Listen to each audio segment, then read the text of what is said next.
Survival at its most elemental level depends on eating. Everything else is incidental. Without food, you cannot be healthy, strong, or agile. You have no chance of competing for a mate. You will not be able to defend your family from outside threats, nor will you ever achieve a position of status within your clan. The fight for food is simply the fight for life.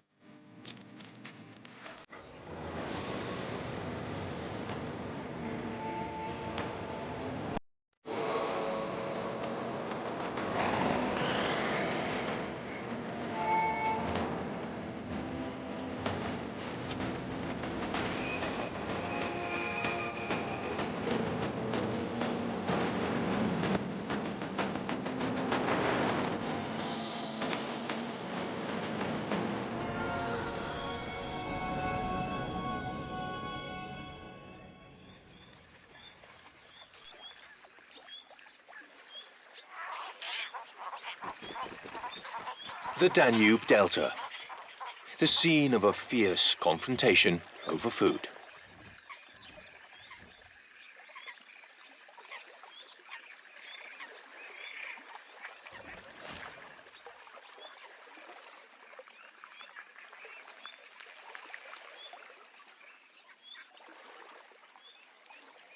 A huge fish stranded on the riverbank will become a highly disputed treasure. Although at first, there seemed to be no doubt as to who it belongs to. This murder of hooded crows is noisily enjoying the tasty meat of their find. Their enjoyment ends, however, when an equally hungry golden jackal appears.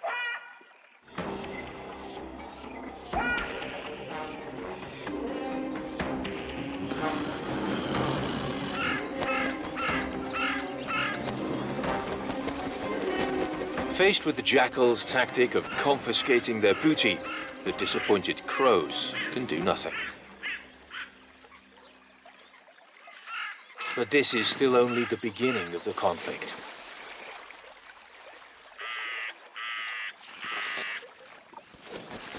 The golden jackal moves off with his treasure to enjoy it alone.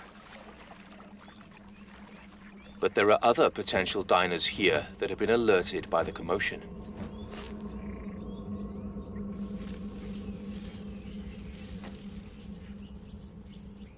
Massive white-tailed eagles also want a piece of the cake. And hunters as large as these can get very violent when they're working on an empty stomach.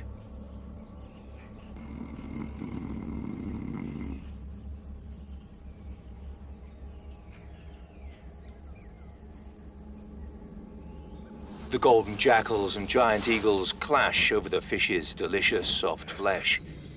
This is an opportunity that neither species wants to miss out on.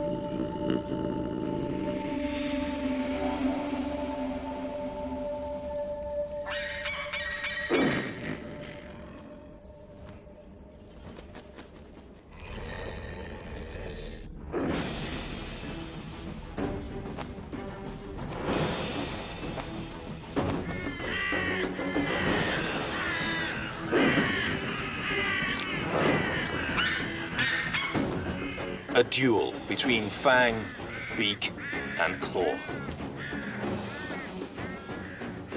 The huge eagles would seem to be the undisputed owners, but jackals are not easily intimidated. They'll continually punch and scratch in order to get their loot.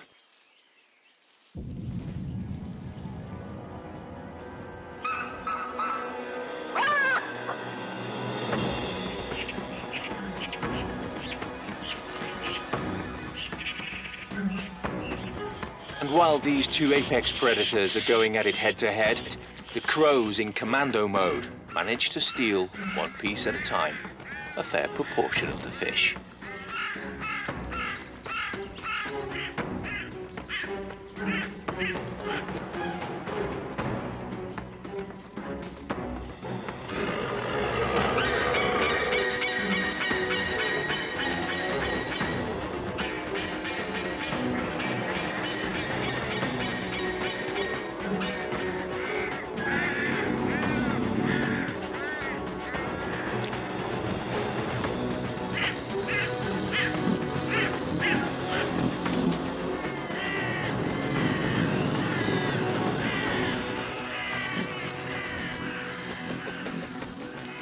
The fight for food is a complex, never-ending conflict that tests the strength and determination of every combatant.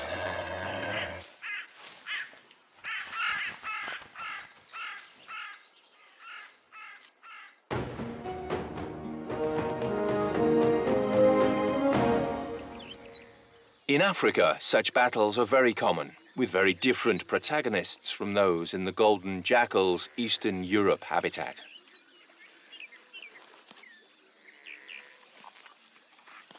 The great hunters are not as all-powerful as they might seem.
After a dazzling display of agility and speed, these cheetahs are exhausted.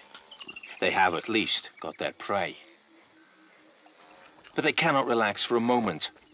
They're runners, not fighters, and so they have to eat quickly. It's an unequal fight. Lions and hyenas often steal a cheetah's hard-won prey. On this occasion, even a lone spotted hyena is able to rob their food, the cheetahs putting up little resistance. Cheetahs are used to being on the losing end of such skirmishes.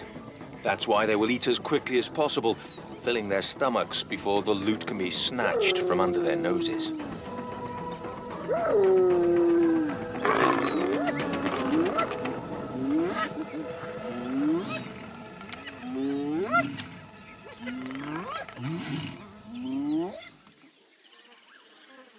Lionesses, however, are quite a different type of feeder.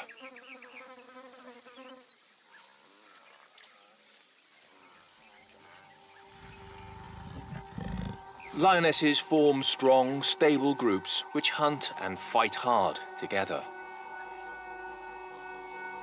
Every member of the group knows its role and fulfills its function in the hunting strategy perfectly. Some harass and chase a possible prey.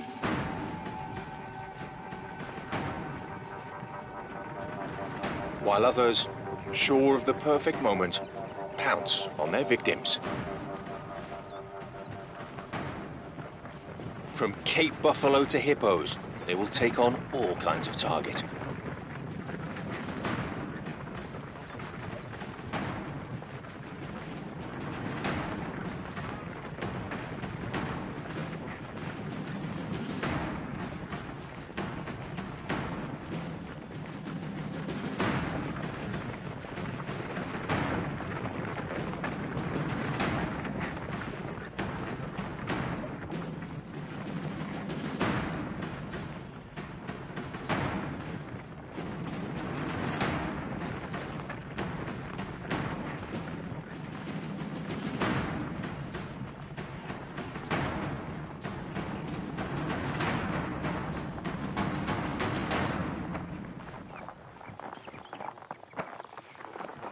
But once their food has been caught, they face another fight.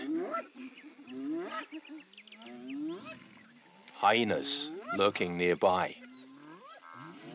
A solitary hyena would have no chance against the combative lionesses. But an attack squadron of hungry hyenas is a different proposition entirely. Relative to their size, hyenas possess the strongest jaws on the planet, matched with a ferocity that knows no limits.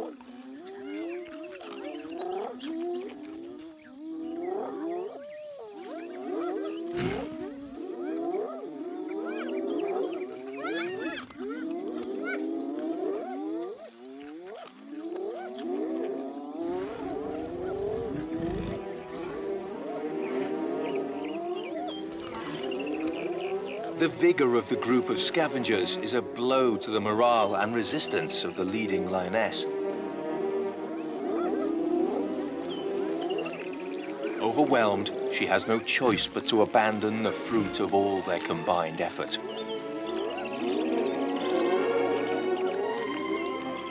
The apparently almighty lions are more vulnerable than it would seem. And with their tails between their legs, they can do nothing but retreat from the field of combat.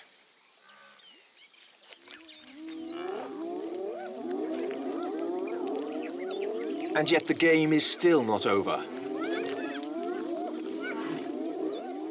Because if there's one thing hyenas fear, and they do, it's a large, angry male lion. This one is coming in under battle colors.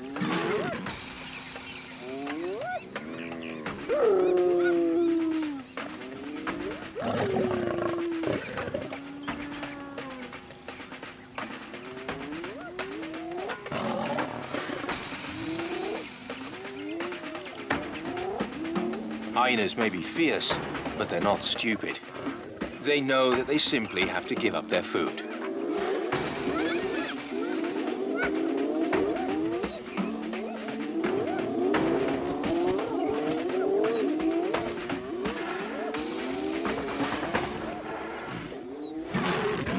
A couple of resounding roars is all this male needs to win today's conflict, his majestic mane barely ruffled.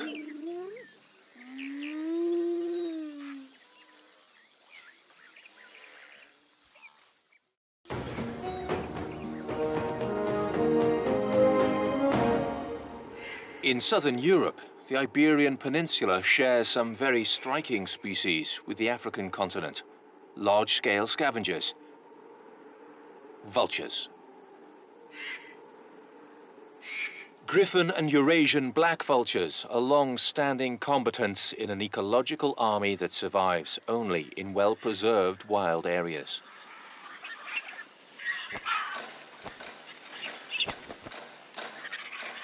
Vultures are universally gregarious. Together they look for food, feed, and breed.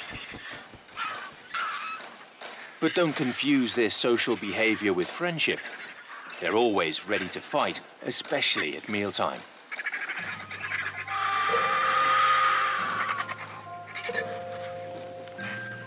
It is the particular niche role of vultures to make the corpses of animals in the plains, forests, and mountains disappear. When a corpse is discovered, disputes and fights are the order of the day.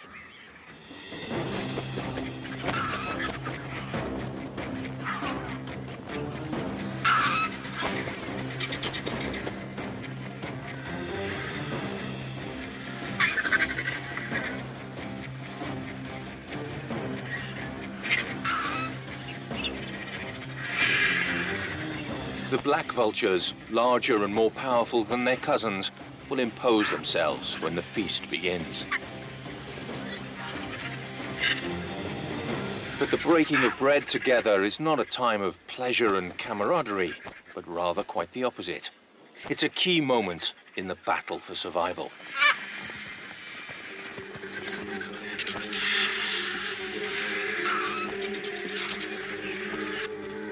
The beak of the black vulture is stronger, so only when they have pierced the skin of the corpse can the griffon vultures get at its insides. And so the black vultures get to choose the best slices of meat.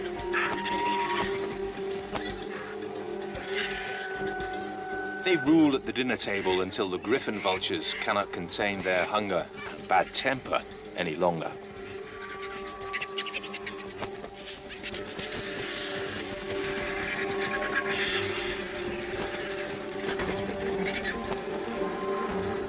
And while the feast may look like chaos, there is in fact a well-established pecking order at mealtimes. Whoever's hungrier is more aggressive, flashing their fearsome claws and extending their bald necks. The ferocity of the hungriest allows them to eat first and displace the others until they've had their fill. A full stomach assuages aggression. But not all warriors are carnivores.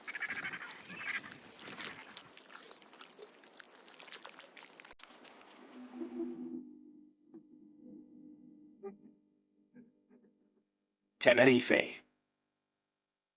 At the top of 𝗥𝗲𝗀𝗀𝗀, the great volcanic mountain that rises more than 3,000 meters out of the sea, dinosaurs still roam this rocky Canary Island. Or at least their modern-day cousins do. Dark lizards with a fearsome appearance patrol their territory.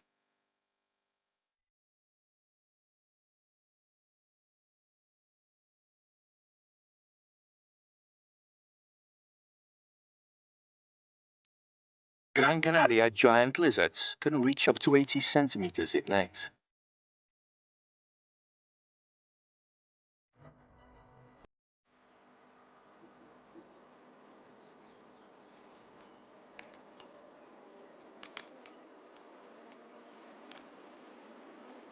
Despite their terrifying and primitive appearance, they're almost exclusively vegetarians.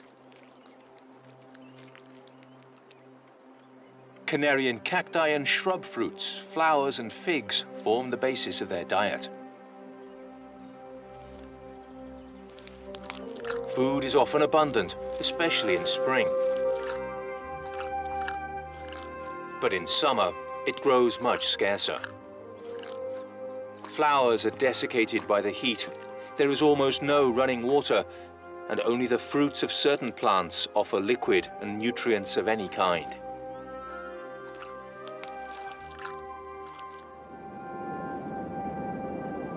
The sun scorches the lava fields and the vegetation dries up.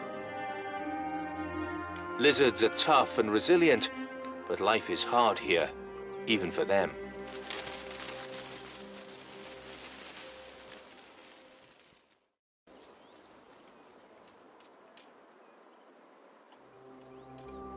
But when the going gets tough, the tough get going.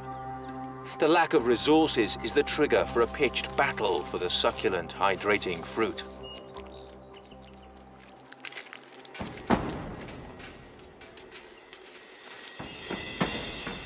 These fights are often not particularly well matched. Larger individuals are usually stronger and faster.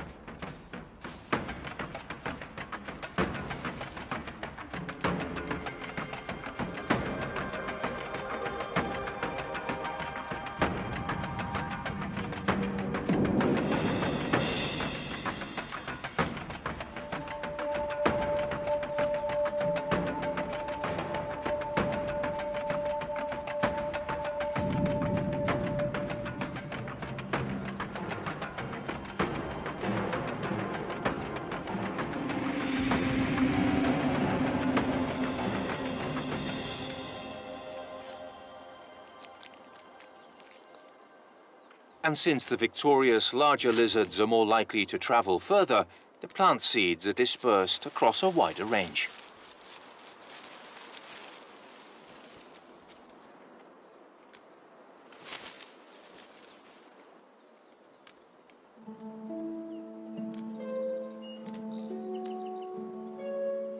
Showdowns over food are commonplace throughout the animal world, even among the smallest. In some regions of the planet, such as the scrub forests of Namibia, insects such as praying mantises are particularly abundant, and they compete to eat other insects, including other mantises. Praying mantises are extraordinarily efficient hunters, adapted to capture comparatively large animals.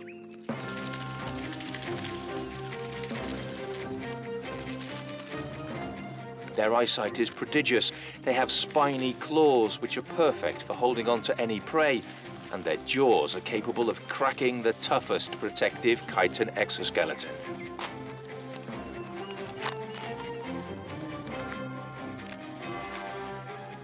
There are mantises of all sizes, with each species having its own preferred prey.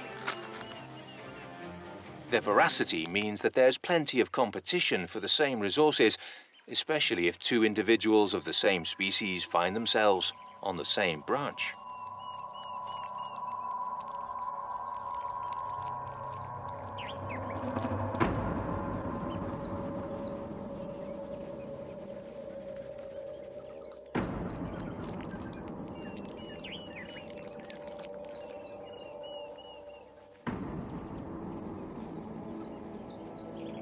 It's a tense moment. Who will attack first? Will one mantis eat its comrade?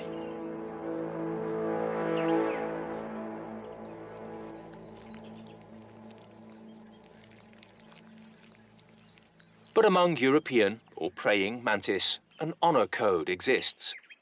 They will not attack each other nor fight to the death. Rather, they commence a protracted, curious contest.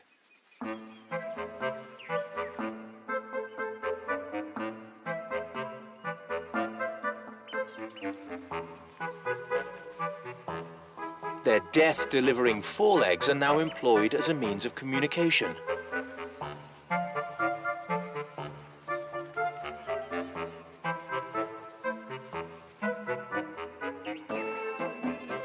A total war of signals and gesticulations, a conflict of intimidation that allows both to escape unscathed.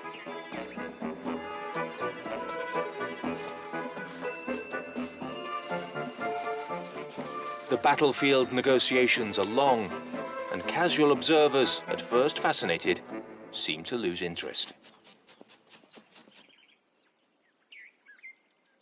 Except for this large predatory bush cricket, approaching cautiously.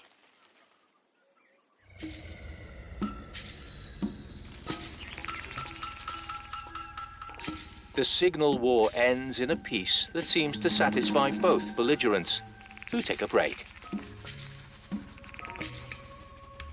One of them retreats to a nearby branch to acknowledge their opponent's victory. But this species of cricket, a 𝗥𝗲𝗹𝗁𝗀𝗀, seems not to recognize the truce. This is another formidable hunter, and it prepares to ambush the victorious mantis.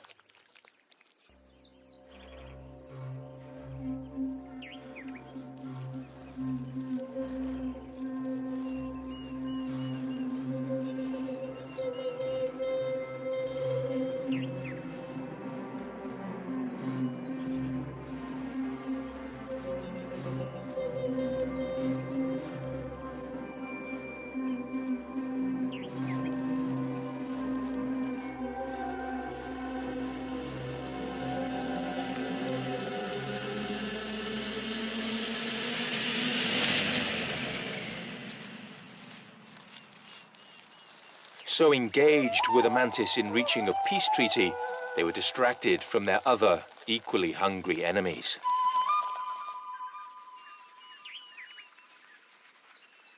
𝗥𝗲𝗹𝗁𝗀𝗀 rarely let an opportunity pass, and after eating one of the mantises, the other, also resting after the anxious negotiations, becomes the cricket's second course. The two mantises lost their lives in a terrible irony, eaten while exerting their power over the very territory that provides them with food.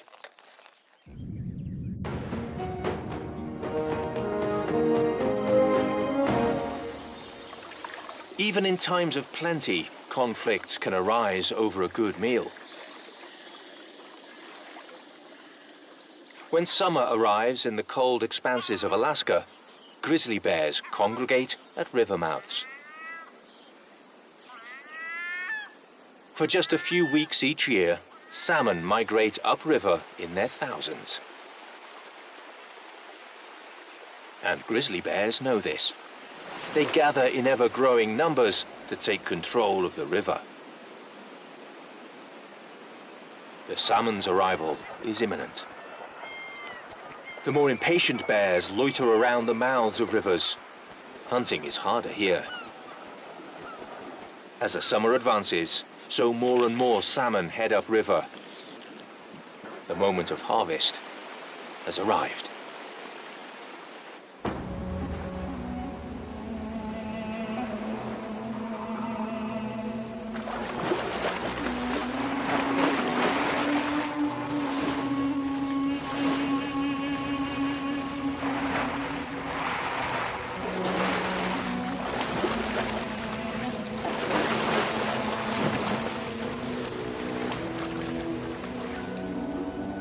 more experienced bears catch salmon after salmon, gorging on the fattiest parts of the fish.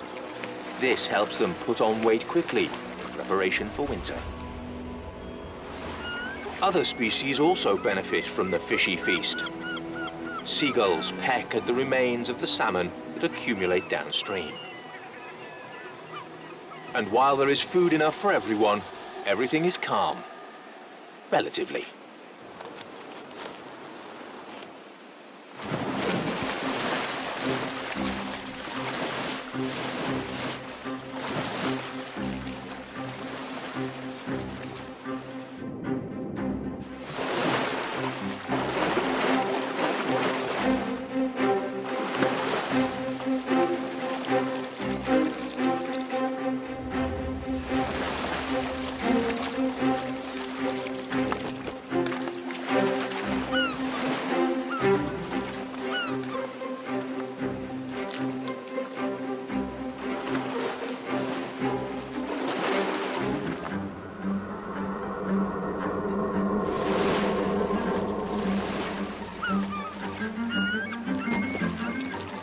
But as the days grow shorter, there are fewer salmon on the menu.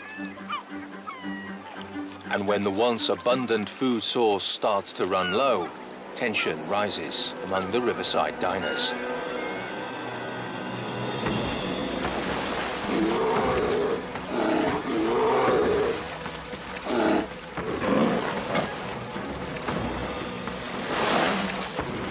Strength and size now prevail. The biggest bears now find themselves in direct competition, and battle is joined.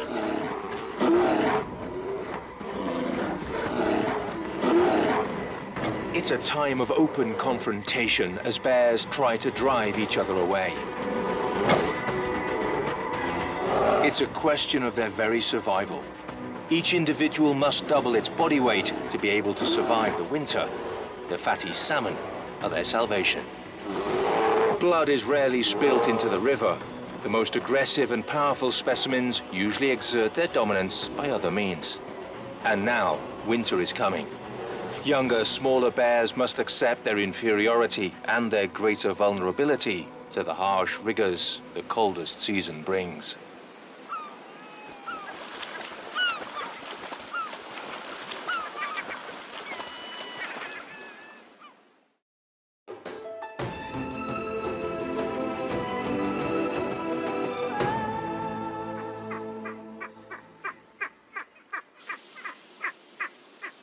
In the Mediterranean, there is never anything to spare.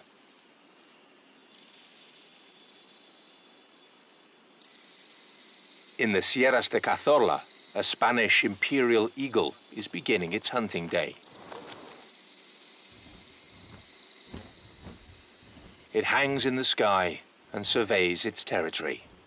Extraordinarily powerful eyesight reveals the woodland animals below.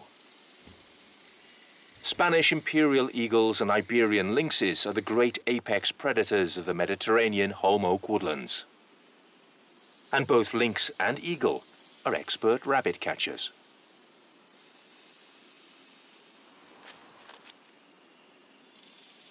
The small furry mammals comprise the main part of their diet.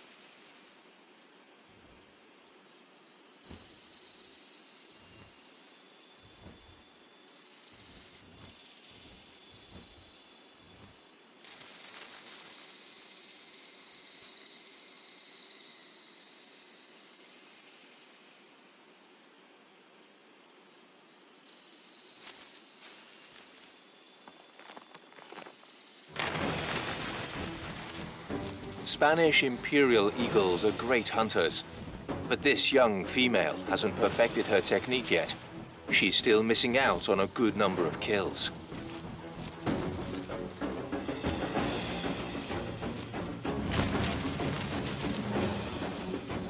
Most of the time, rabbits can dodge their attackers' claws, jaws, and beaks. But sooner or later, the predators hit their mark.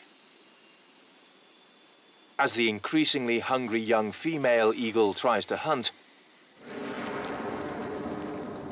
an adult has already caught its daily ration and is enjoying lunch.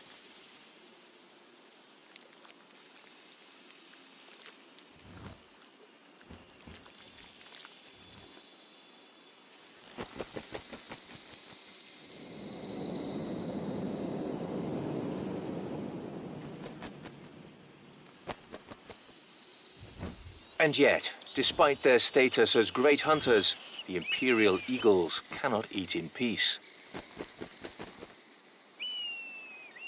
Winter is very harsh in the south, and hunger bites hard for all creatures.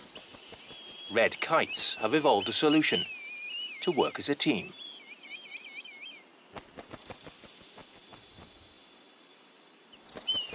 The eagle eats as best it can, suffering a noisy, bothersome onslaught from the smaller birds of prey. It's a war of nerves that sometimes elevates from the purely vocal.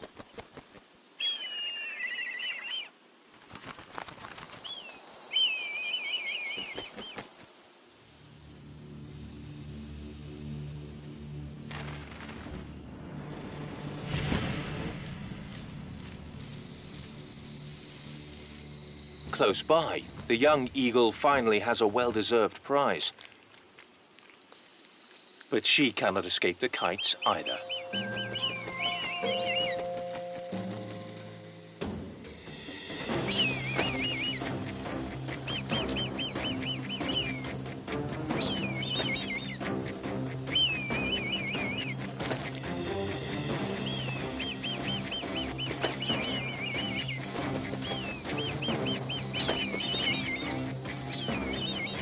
Even her scrounging brother won't leave her alone.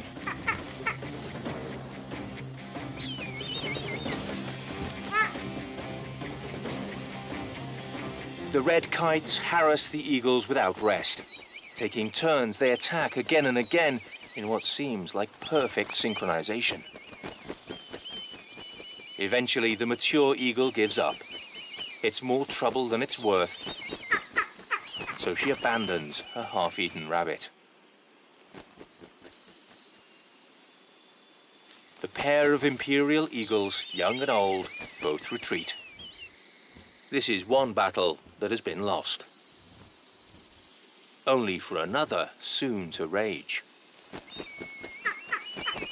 Now the kite's spirit of cooperation seems to evaporate. The winners must divide the prize, but the remains of the rabbit won't go far.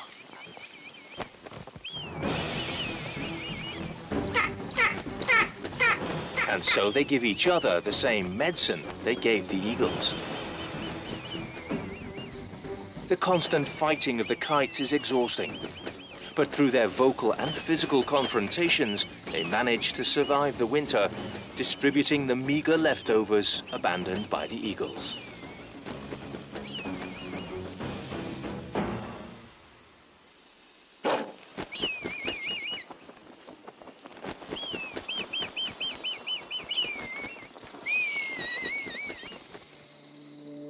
Struggles between species are as varied as they are numerous when it comes to getting a good meal.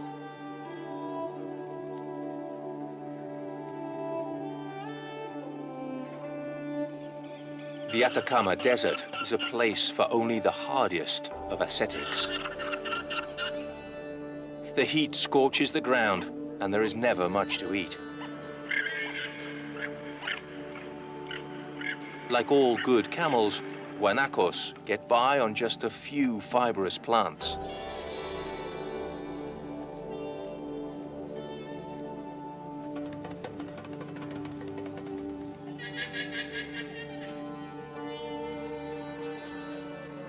Even so, the harshness of this region ends up taking victims.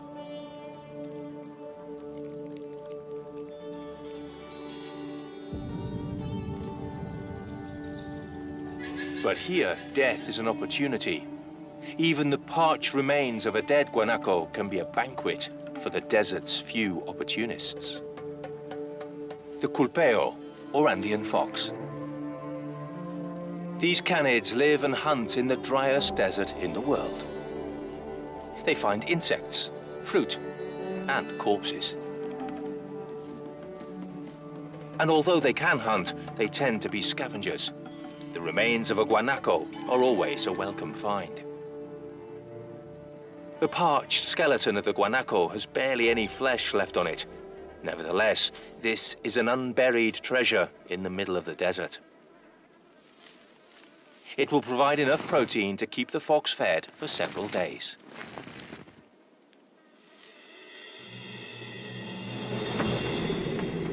But this 𝗥𝗲𝗹𝗀𝗀 is not the only one in the neighborhood. Several relatives want to join the feast.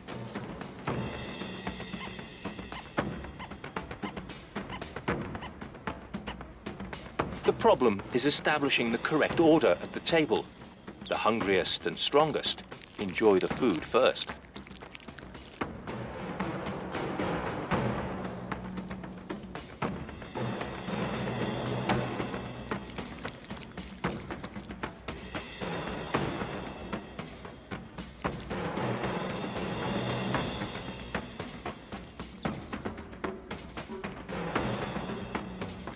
For the concept of finders keepers to prevail, it has no choice but to defend the loot from the other foxes.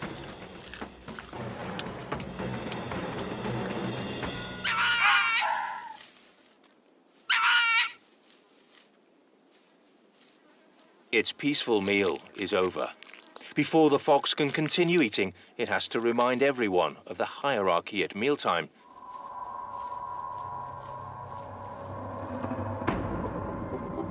And this sometimes leads to dangerous fights.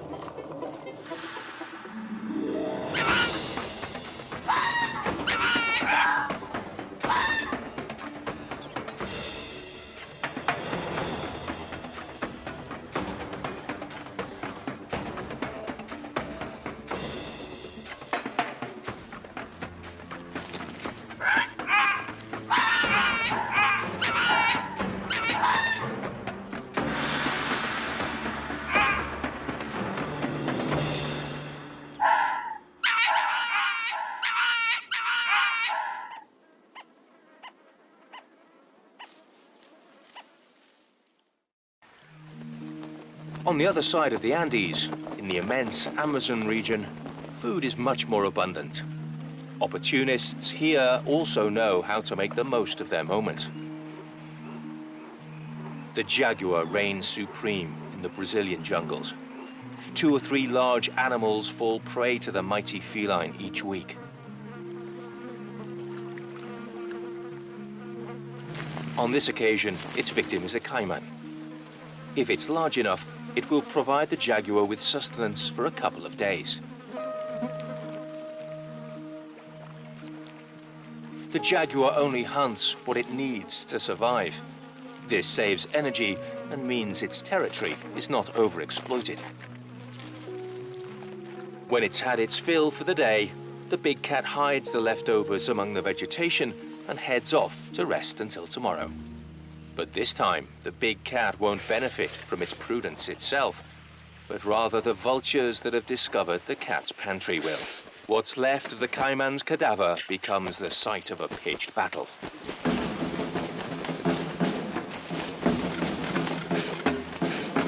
Vultures are not interested in an organized lunch sitting. Like so many other animals, they will fight each other tooth and claw for a better bite. The commotion attracts other, more powerful opportunists. 𝗥𝗲𝗃𝗀𝗀𝗀 will not hesitate to get stuck into a fight.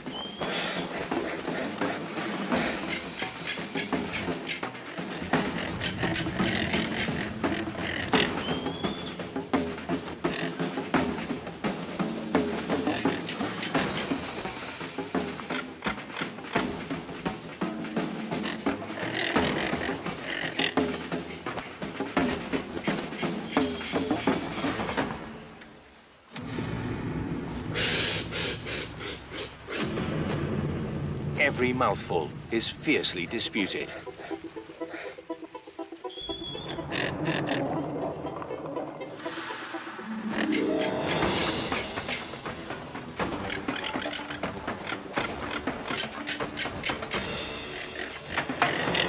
The hefty beak and sharp claws of the 𝗥𝗲𝗃𝗀𝗀𝗀 are more impressive than those of the vultures.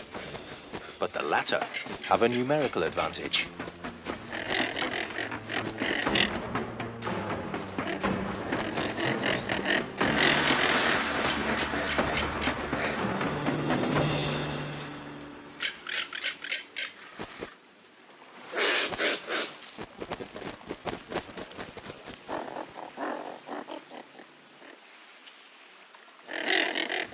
The rivalry between the two great opportunists of the Amazon ends in a draw.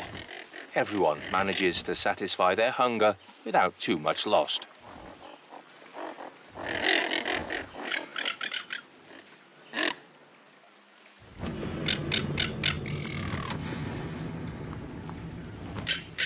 Except for the jaguar.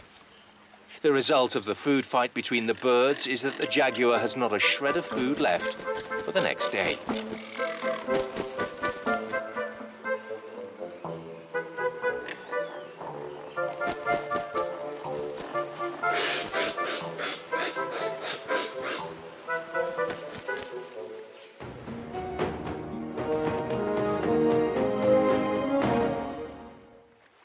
Nearby, in a small jungle stream, crab-eating raccoons fight their own small-scale battle.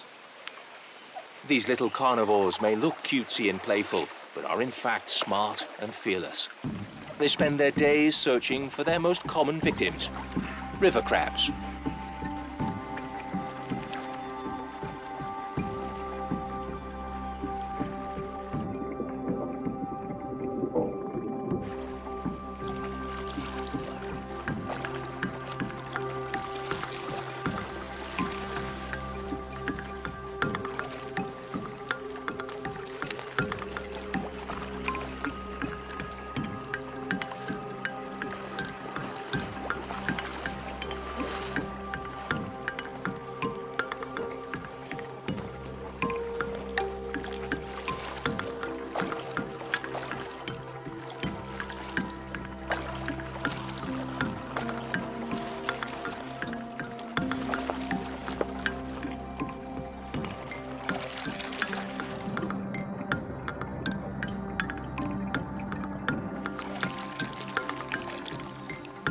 But when they find one, they must be wary.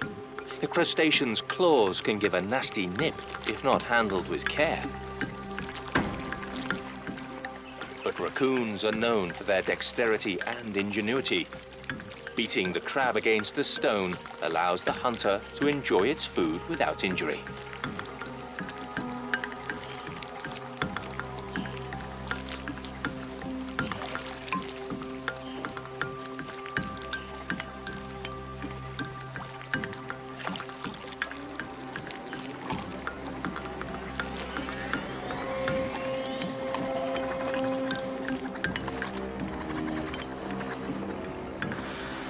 A dead squirrel is even more tempting than a daily ration of seafood.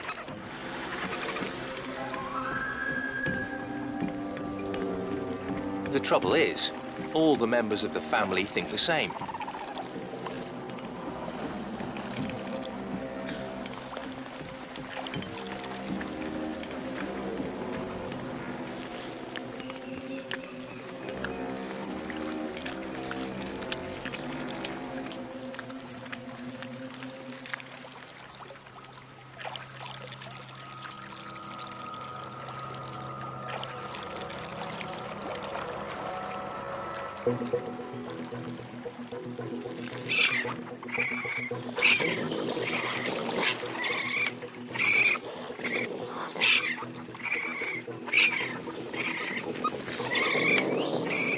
The squirrel has provoked a battle with no truce in sight.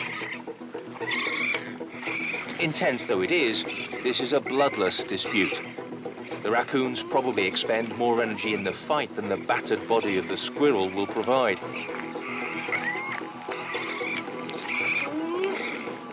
But once in full swing, no one wants to be the first to lay down arms.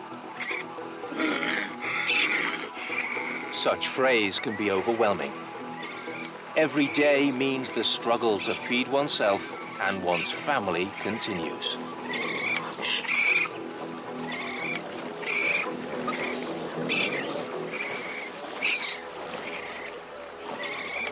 It's the driving impulse in almost all ecosystems on the planet, including the seabed.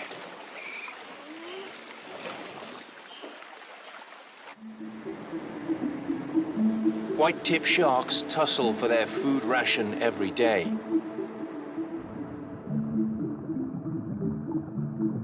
Dozens swim together, surveying the ocean floor beneath them.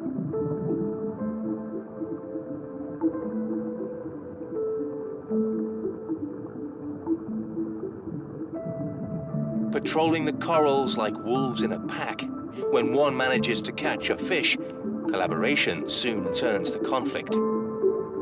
Brutal confrontations like these symbolize, in the starkest of ways, the fight for food and survival.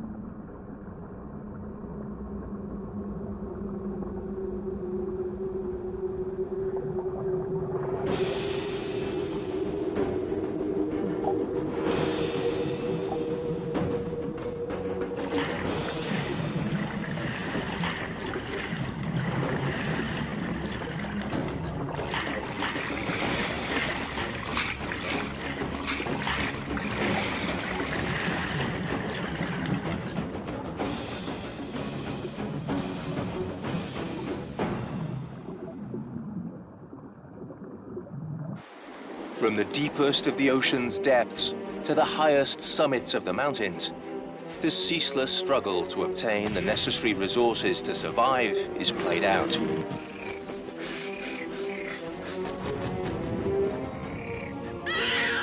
Every day, every living thing on the planet is engaged in its own eternal fight for the right to eat.